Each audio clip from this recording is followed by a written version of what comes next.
अच्छा, प्रस्तुत साखी जो क्लास 12 में फर्स्ट चैप्टर है, क्योंकि 11 से ही हम लोग पढ़ते हैं, ठीक है। तो हम लोग के लिए 11 से ही ये फर्स्ट चैप्टर है, लेकिन आईएससी में ये पूरी की पूरी किताब रहती है। तो पहला जो चैप्टर है जो 11 में हम लोग पढ़ते हैं, ठीक है, उसमें साखी प्रथम पाठ है। और इस प्रथम पाठ में जो पहला साखी है वो है, पीछे लागा जाय था लोग वेद के साथी, आगे थे सदगुरु मिलिया दीपक दिया हाथ।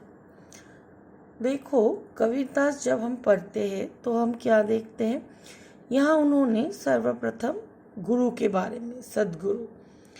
क्यों कबीरदास अपनी रचनाओं को गुरु के साथ शुरू करते? क्यों? क्योंकि कबीरदास अपने जीवन में गुरु को बहुत महत्व देते हैं। उनके लिए गुरु का स्थान सर्वोपरि और श्रेष्ठ है। उनके अनुसार गुरु ही है जो हमें सही मार्ग दिखाते हैं, जो हमारे जीवन के अंधकार को हटाकर हमें सही दिशा दिखाते हैं। अगर हम विद्यालय में भी देखते हैं, गुरु यही काम करते हैं। कभी वो हमें पोथी के माध्यम से, किताब के माध्यम से, तो कभी वो जीवन के अनुभवों से।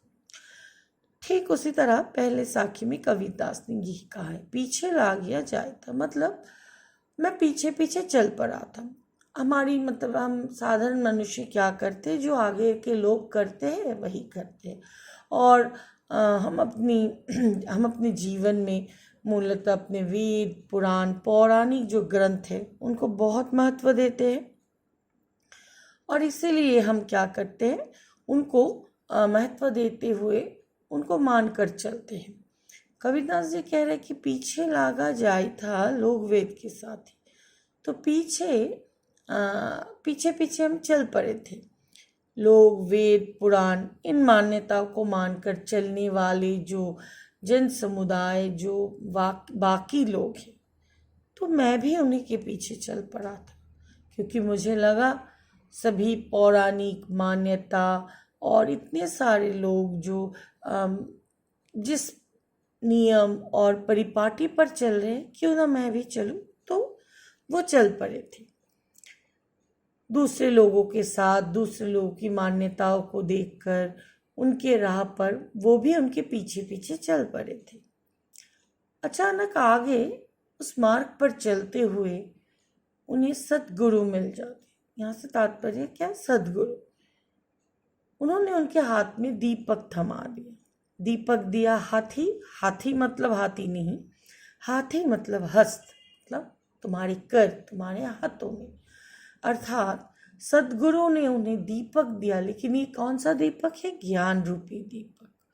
और उस ज्ञान रूपी दीपक को पाकर जो है कबीरदास उस मार्ग पर चल पड़े, जिस मार्ग से वो चल पड़े थे ईश्वर की ओर उन्मुख होकर, ईश्वर को ढूंढने के लिए।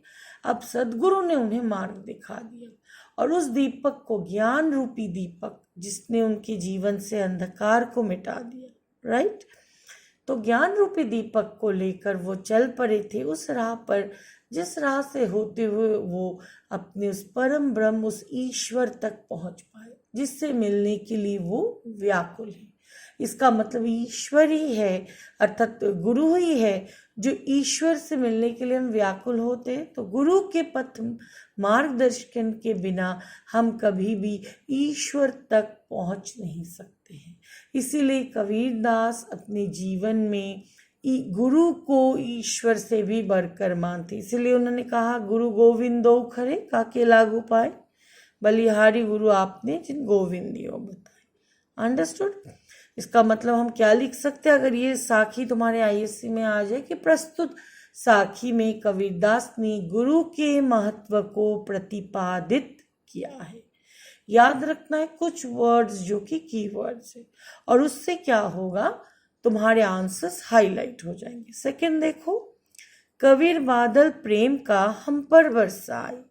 बादल प्रेम का, ये जो आसमान में काले काले बादल छाए हुए रहते, तो मानो कबीरदास ने इनको प्रेम के रूप में कहा। जब बादल अधिक मतलब कल काले घने हो जाते तो वो बरस पड़ते हैं।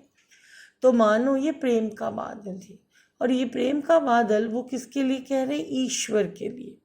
हम पर बरसा आई, मतलब हम पर बरस गए, अर्थात ईश्वर की महिमा या अनुकंपा, या फिर ईश्वर जब हमसे अभिभूत होते, ईश्वर की कृपा दृष्टि जब हम पर पड़ती है, तो उनकी जो अनुकंपा है, उनकी जो दया है, वो भी आसमान से मतलब बरसते हुए बादल के समान है। जिस प्रकार आसमान से बरसते हुए बादल, उसकी पानी धरती को एकदम हरा भरा कर देती है, चारों ओर हरियाली छा जाती है, मानो धरती को नया जीवन मिलता हो, उसी तरह अंतरे भीगी आत्मा हरी भरी। उसी तरह ईश्वर की कृपा या उनकी अनुकंपा से हमारी जो अंतरात्मा है वो भीग जाती है, और वो पूरी तरह से हरी भरी बन जाती है। यहाँ हरी भरी, एक इंसान का मन तो कोई बगीचा नहीं है, लेकिन यहाँ हरी भरी अर्थात हम प्रसन्न हो जाते, क्योंकि ईश्वर हम पर दया दिखाते हैं, हम पर अनुकंपा करते हैं। और इस प्रकार ईश्वर की अनुकंपा से हम क्या हो सकते हैं? हम मुक्ति पा सकते हैं, या फिर ईश्वर की दया कृपा पात्र बनते ही हमारा जीवन जैसे धन्य हो जाता है। इसका मतलब यहाँ कबीर बादल प्रेम को बादल के रूप में कहा जा रहा है, जिसके बरसते ही मनुष्य का जीवन जो है, प्रकृति सब कुछ हरा भरा या धन धान्य से भर जाता है। वो पूरी तरह से मानो अपने आप को संपूर्ण रूप से प्रसन्न चित्त मानता है। उसी तरह ईश्वर रूपी बादल की अनुकंपा मनुष्य पर पड़ते ही मनुष्य का जीवन भी उसी तरह हरा भरा अर्थात खुशियों से, प्रसन्नता से भर जाता है, क्योंकि ईश्वर को पाने का मार्ग हम सब मनुष्य ढूंढते हैं, और जब उसे पा लेते हैं और जब उनकी कृपा दृष्टि हम पर पड़ती है, तो मानो उससे बढ़कर हमारे जीवन में और कोई सौभाग्य नहीं होता है। ओके, तो ये है साखी में कबीरदास, मतलब प्रथम पाठ में प्रथम 2 साखियों का जो है व्याख्या। ओके, जिसमें आगे थे, मतलब अब हमारे आगे थे लोक वेद, अर्थात वेद पुराण, इनकी मान्यताएं।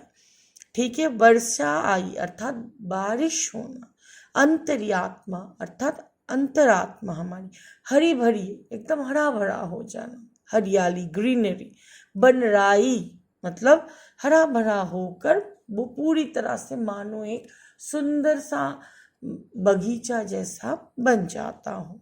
आत्मा माने आत्मा, अंतरात्मा। ओके।